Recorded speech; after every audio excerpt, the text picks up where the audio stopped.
Alright, ladies and gentlemen, I started watching last week's video and realized, well, I wouldn't say last week's, yesterday's video, um, and realized I made an oopsie. I did not talk about the nut archetype, the nuttier beers. Hazelnut brown nectar from Rogue, um, Southern pecan from Lazy Magnolia, and you're good to go. You could do Moose Drool from Big Sky. It's probably Big Sky's best beer. Or even the number 22 Porter, if memory serves, has a Cascadian hop with a nice little nut flavor on the front of it. I would have to go through and try to double check that, but I do know my first three recommendations will 100% carry you through.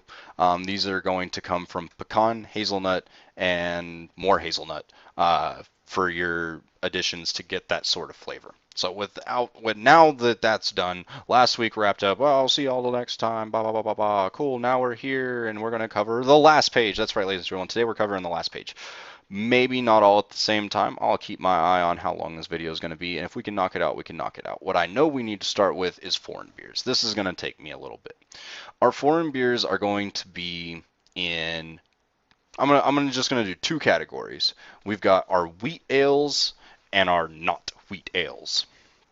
Our wheat ales are going to consist of all of our Belgian wits, American wheats, and Hefeweizens and other Weiss beers. If we take a Hefeweizen and like roast the malt, we get a Dunkelweizen, which isn't a whole lot different. Similar flavor, but you're going to get a little bit of smokiness on the front end. Excuse me, guys. Try not to die on you. So all of those beers are going to float around, and that's going to be what I would say a majority of the people that look for foreign beers over here are looking for. These beers, Hefeweizens in particular, are not filtered. A lot of American wheats are filtered. A lot of your Belgian wits can be filtered. That doesn't help a lot, I know, but all you need to know is if it is unfiltered, it most likely is going to look cloudier and have a sweeter flavor. When it comes to recommending, you kind of want to stay in the same color. That's fairly safe.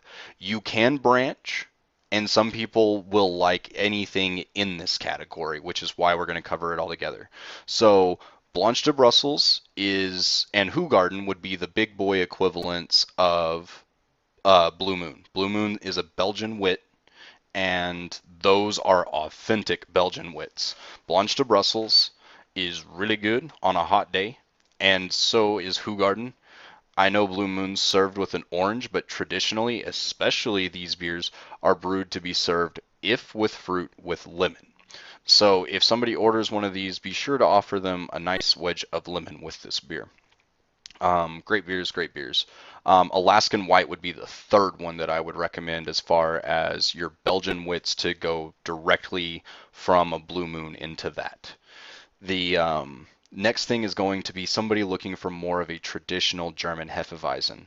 I would send you to, excuse me, Paulaner and Hoop Snake. Those, in my opinion, are probably two of our most authentic and best tasting wheat beers. I do not necessarily have the best palate for these type of beers. I'm not their biggest fan. It doesn't mean they're bad beers, just not for me.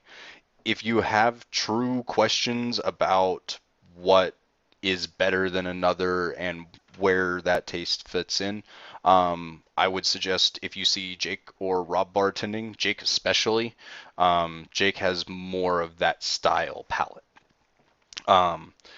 The next thing we will cover, so we've covered wheat beers more or less. Your American wheats you can throw in a little bit, they branch from which one you'd rather associate them with.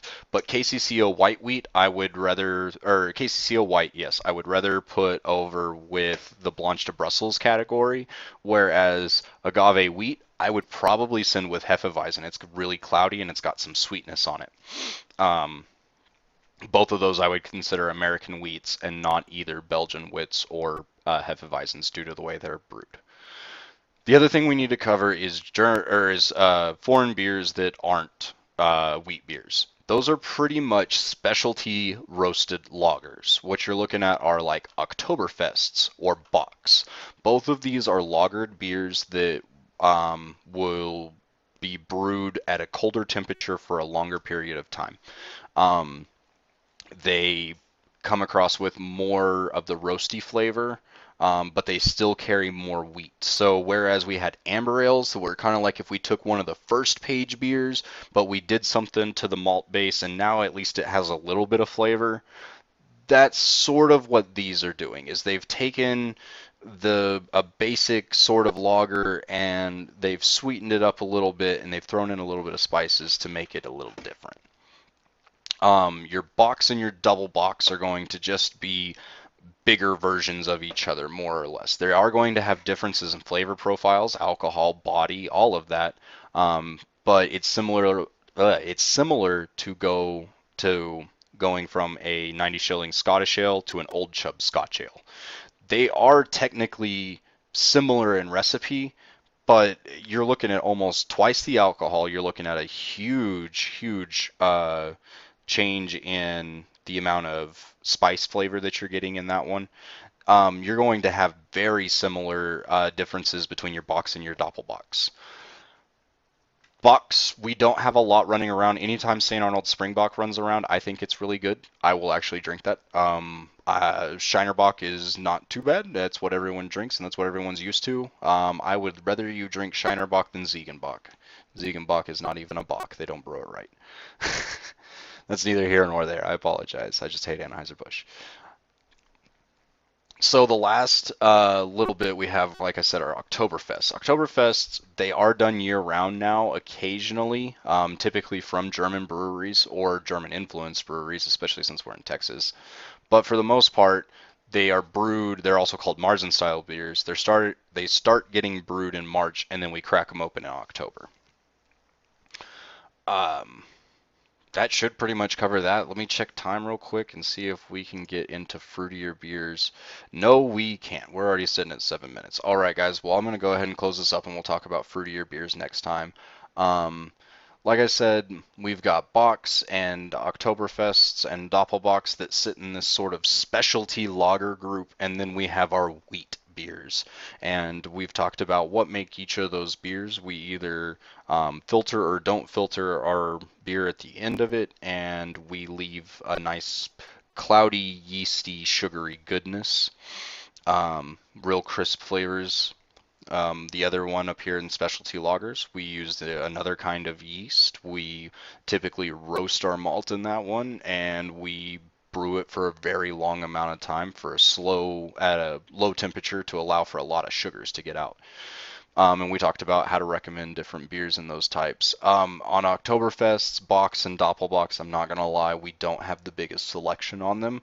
You are pretty much bound to what we have. Eyinger Celebrator and Delicator or Optimator, whatever we've got running around. I'm sure I'm butchering all those pronunciations. Talk to Jake, that's not me.